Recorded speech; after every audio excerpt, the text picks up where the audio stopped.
এইবার দেখবে যেটা আছে ইনফ্লুয়েন্স অফ কমপ্লেক্স ফরমেশন। আচ্ছা, এটা একটা রিডাকশন পোটেনশিয়াল Fe+3 থেকে Fe2 আছে 0.77 ভোল্ট, আর E0 I2 থেকে I- আছে 0.54 ভোল্ট।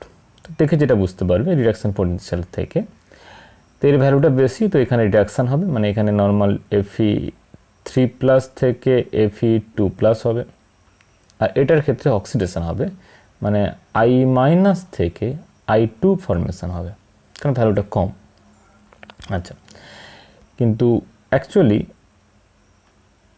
এইখানে F- প্রেজেন্সি যদি করা হয়, মানে A- ফ্লোরাইড আয়নের প্রেজেন্সি করা হলে কমপ্লেক্স ফরমেশন হবে, এবং কমপ্লেক্স ফরমেশনের রেজাল্ট হিসাবে এই যে ভ্যালুটা আছে, এই যে ফর্মাল পোটেনশিয়ালটা আছে, এই ফর্মাল পোটেনশিয়ালটা কমে যায়, ফর্মাল পোটেনশিয়ালটা কমে গিয়ে এই 0.54 থেকে কমে যায়, যার রেজাল্ট হিসাবে যে রিয়াকশানটা বলছিলাম যে রিডাকশান এর অক্সিডেশন, রিডক্স পোটেনশিয়াল থেকে যেটা দেখি স্বাভাবিক, এর অ্যাকচুয়ালি রিভার্স রিয়াকশানটা পসিবল হবে, বুঝেছেন?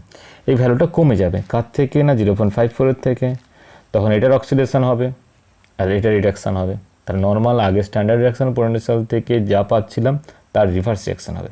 এবার কেন দেখো, F- আছে, এই F- এখানে সিলেক্টিভলি হচ্ছে Fe+3 সঙ্গে কমপ্লেক্স ফরমেশন করবে, তাহলে কি হবে দেখো, Fe+3 সঙ্গে F- অ্যাড করে এখান থেকে ফরমেশন হয়ে যাবে FeF,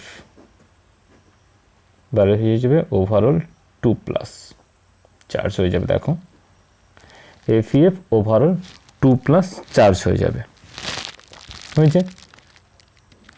আচ্ছা, এই কমপ্লেক্স ফরমেশনের ইকুইলিব্রিয়াম, কে ইকুইলিব্রিয়াম দেওয়া আছে, ইকুইলিব্রিয়াম কনস্ট্যান্ট দেওয়া আছে, যেটা এখানে এ দিলাম, ইকুইলিব্রিয়াম কনস্ট্যান্ট দেওয়া আছে, ইকুইলিব্রিয়াম কনস্ট্যান্টের ভ্যালু, আচ্ছা ইকুইলিব্রিয়াম কনস্ট্যান্টটা তাহলে কি আসবে, প্রোডাক্ট বাই রিঅ্যাক্ট্যান্ট, মানে FeF2+, আচ্ছা এটা ওভারঅলটা দেখলে আবার এটাকে এ লাগে, মানে এটা তো অ্যাক্টিভিটি, তখন স্কোয়ার মনে হবে, 2+টাকে ভেতরে নিয়ে বাইরে ব্র্যাকেট দাও, বাইরে অ্যাক্টিভিটি দাও। আচ্ছা, এখানে চলে আসছে Fe+3 আর থাকছে F- হয়েছে। আচ্ছা, এর ভ্যালুটা দেওয়া আছে, ইকুইলিব্রিয়াম কনস্ট্যান্টের ভ্যালুটা দেওয়া আছে 10⁵।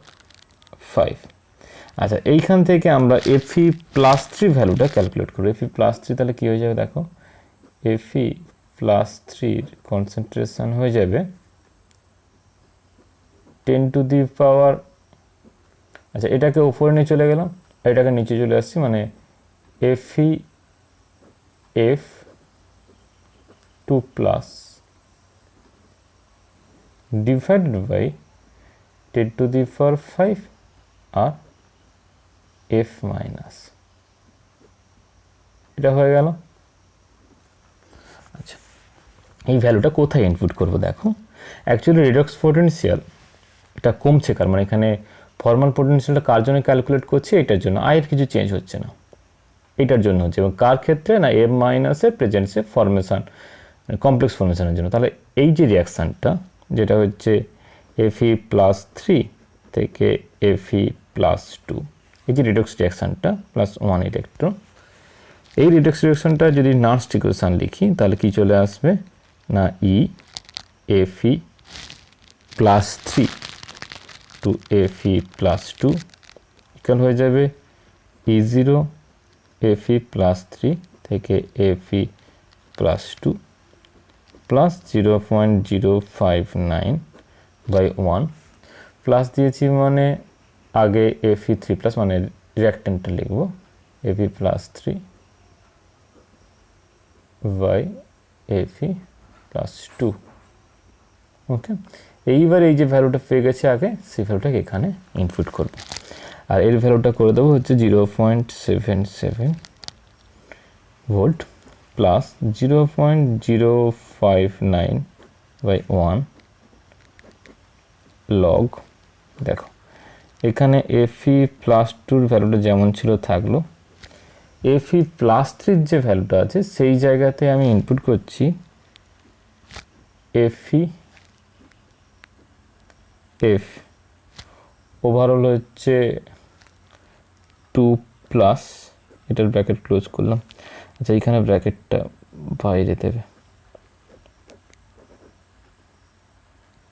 নাহলে এটাকে ওভারঅল পাওয়ার বুঝে যাচ্ছে।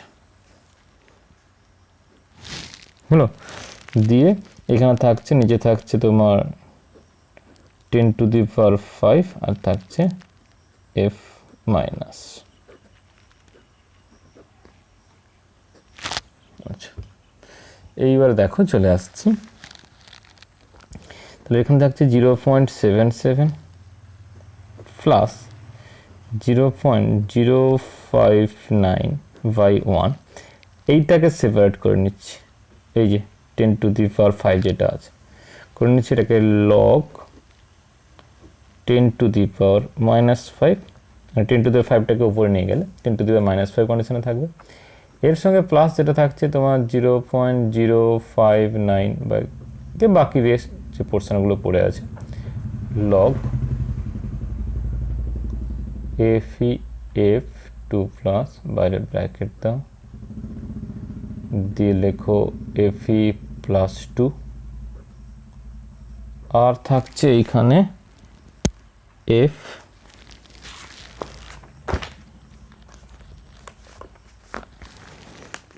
আর এখানে থাকছে হচ্ছে এফ মাইনাস, দেখা যাচ্ছে না? ওকে, আচ্ছা এইবারে দেখো এইখানে যে ভ্যালুটা আসছে, এই যে ভ্যালুটা আসছে যদি ক্যালকুলেট করে নিই, এটাই চলে আসবে তোমার কি না ফর্মাল পোটেনশিয়াল। তাহলে কত আসছে দেখো, 0.77 প্লাস 0.059/1 ইন্টু ওই লগ 10⁻⁵ আছে, -5 এখানে হবে, লগ 10 বেস হয়, পাওয়ারটা এখানে চলে আসছে, -5 গুণ হবে, প্লাস 0.059/1 লো দিয়ে যেটা আছে থাকলো। এইবার এই ভ্যালুটা ক্যালকুলেট করলে কত পাবে ভ্যালুটা, না এই ভ্যালুটা এখন ক্যালকুলেট করলে পেয়ে যাবে, কমে যাবে, হ্যাঁ মাইনাস আছে তো এটা এখান থেকে বাদ হবে, দিয়ে অ্যাকচুয়ালি ক্যালকুলেটেড ভ্যালুটা 0.475 ভোল্ট হয়ে যাচ্ছে। এটাই কি হয়ে যাচ্ছে না, এটাই হচ্ছে E0 কার না এফি 3 প্লাস টু এফি 2 প্লাস, এটা +2 লেখো, +3 থেকে +2, এই যে কাপলটা হয়ে যাচ্ছে, এই কাপলের ফর্মাল পোটেনশিয়াল হয়ে যাচ্ছে। আচ্ছা প্লাস এটা তো যেমন থাকবে, এটা লিখে নিয়ে আসবো 0.059/1 লগ এফিএফ 2 প্লাস +2 এফ মাইনাস। হলো, তাহলে এইবারে দেখবে এই যে ফর্মাল পোটেনশিয়ালটা হয়েছে 0.475, সেটা 0.54 মানে এই যে I2 টু I মাইনাসের যে ভ্যালুটা আছে এর রিডাকশন পোটেনশিয়ালের থেকে কম হয়ে গেছে। তাহলে আগে যেটা হতো যে Fe3 প্লাস থেকে Fe2 প্লাসে যেত এবং I মাইনাসকে I2তে অক্সিডাইজ করতো, সেইটার এখানে হবে না। তো সেটা এখানে ঘুরে যেটা বলা হচ্ছে না Fe3 প্লাসের অক্সিডাইজিং পাওয়ারটা কমে যাচ্ছে, কারণ আগে Fe3 প্লাস I মাইনাসকে I2তে অক্সিডাইজ করতে পারতো, কিন্তু এই মুহূর্তে ভ্যালুটা কমে যাওয়ার জন্য Fe3 প্লাস আর I মাইনাসকে I2তে অক্সিডাইজ করতে পারবে না। উল্টে I2 Fe2কে Fe3তে অক্সিডাইজ করে, মানে I2 এর ক্ষেত্রে এই মুহূর্তে I মাইনাসের রিডাকশান হবে, এই রিয়াকশানটা হবে, আর এ কী করবে না I2 I মাইনাস মানে I2 Fe2 প্লাসকে Fe3তে অক্সিডাইজ করবে। আচ্ছা এটা কোথায় কাজে লাগানো হয় দেখো, যদি কোনো একটা সলিউশানে Fe আর Cu এই দুটোর যদি একই সঙ্গে থাকে, এই দুটোর মিক্সচার থাকে বলি, এই দুটোর যদি মিক্সচার থাকে তাহলে সেখান থেকে শুধুমাত্র সিলেক্টিভ সিলেক্টিভলি হচ্ছে কপারটাকে এস্টিমেট করা যাবে। কপারের সঙ্গে তো আই মাইনাসের রিয়াকশানের কথা আগে হয়ে গেছে, তো কপারটাকে আই মাইনাস দিয়ে আইডোমেট্রিক্যালি টাইট্রেট করা যাবে। এফিটাকে রিয়াকশানটাকে তখন বন্ধ করতে হবে। এফি রিয়াকশানটা বন্ধ করার জন্য কি করতে হবে না, এক্সেস